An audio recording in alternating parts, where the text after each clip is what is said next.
Okay friends, सो इस video में मैं आपको पर्टिकुलरली बताऊंगा कि मैंने अपनी बैचलर्स कहाँ से की है और बैचलर्स में स्पेसिफिकली मैंने क्या क्या पढ़ाई की है और बैचलर्स के साथ साथ मैंने और क्या क्या चीज़ें साथ में की सो दैट मेरा प्रोफाइल एक अच्छे लेवल पे स्टैंड करता था इवन बैचलर्स के बाद। और साथ में मैंने एक्स्ट्रा में जो चीज़ें की उन्होंने मुझे हेल्प किया।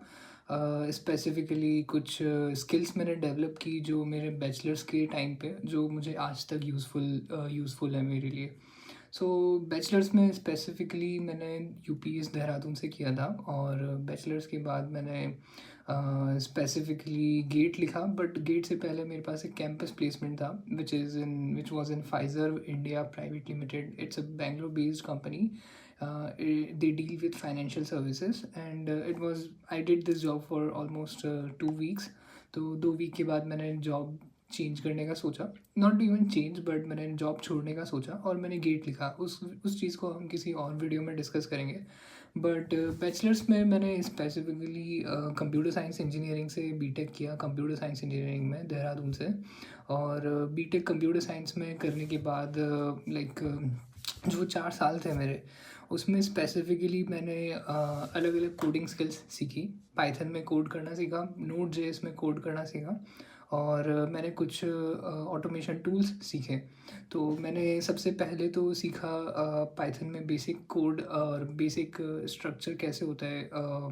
लाइक आप कैसे एक वेब जेंगो यूज़ करके कैसे एक वेब जीयूआई बना सकते हो और पाइथन के यूज़ करके आप कैसे सिंपल मैसेज बॉक्सेस और पाई क्यूटी और टीके इंटर वगैरह लाइब्रेरीज यूज़ करके कैसे आप एक पॉपअप बॉक्स और एक सिंपल सा सॉफ्टवेयर सिस्टम बना सकते हो लाइनक्स में।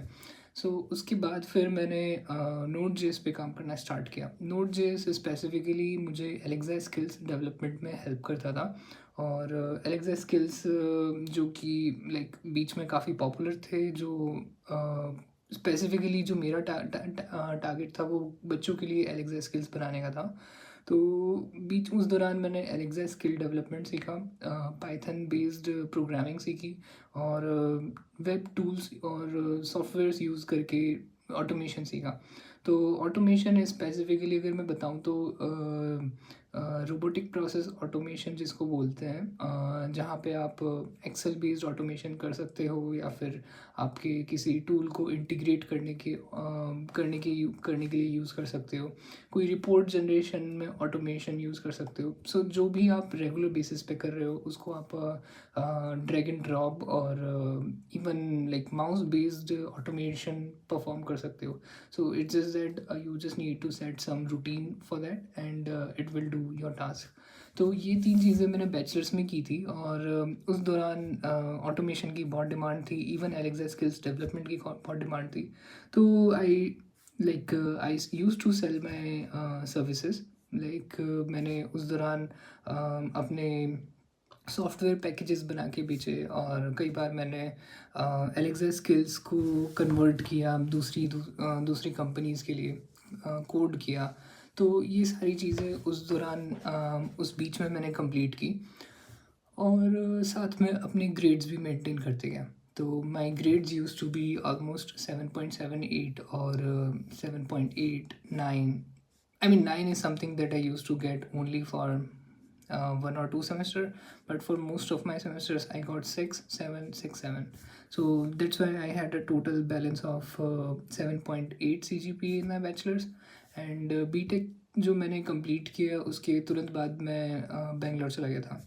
और बेंगलोर में मैंने फिर वहाँ पे दो एज मैंने एज ऑलरेडी बताया 2 वीक के लिए मैंने वहाँ पे जॉब किया, जहाँ फाइज़र इंडिया प्राइवेट लिमिटेड में, और फिर मैंने उसको ड्रॉप कर दिया।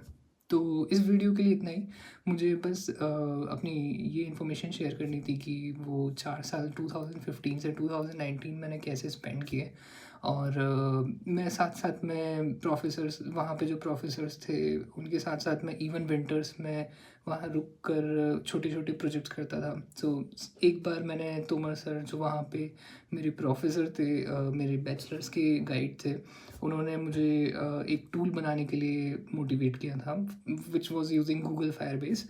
और पुश नोटिफिकेशंस, लोकेशन ट्रैकिंग और काफ़ी सारे APIs यूज़ करना, एंड्रॉयड ऐप डेवलप करना, ये सारी चीज़ें मैंने अपने बीटेक में सीख ली थी। तो ऑल इन ऑल मैंने काफ़ी सारे प्रोग्रामिंग लैंग्वेजेस पे कोड करना सीखा वहाँ पे, और साथ में बेसिक टूल्स बनाने सीखे, बेसिक GUI बेस्ड एप्लीकेशंस बनाना सीखा, वेब डेवलपमेंट सीखा। और उस टाइम पे सबसे अलग बात ये थी कि ChatGPT नहीं था हमारे पास, तो मोस्ट ऑफ द टाइम हमें डॉक्यूमेंटेशन पढ़ के या फिर गिटहब पे कोड्स को like as a base line मान के ही हमेशा स्टार्ट करना होता था। बट एनीवेज वो एक अलग सीन है। For my audience I think it's easy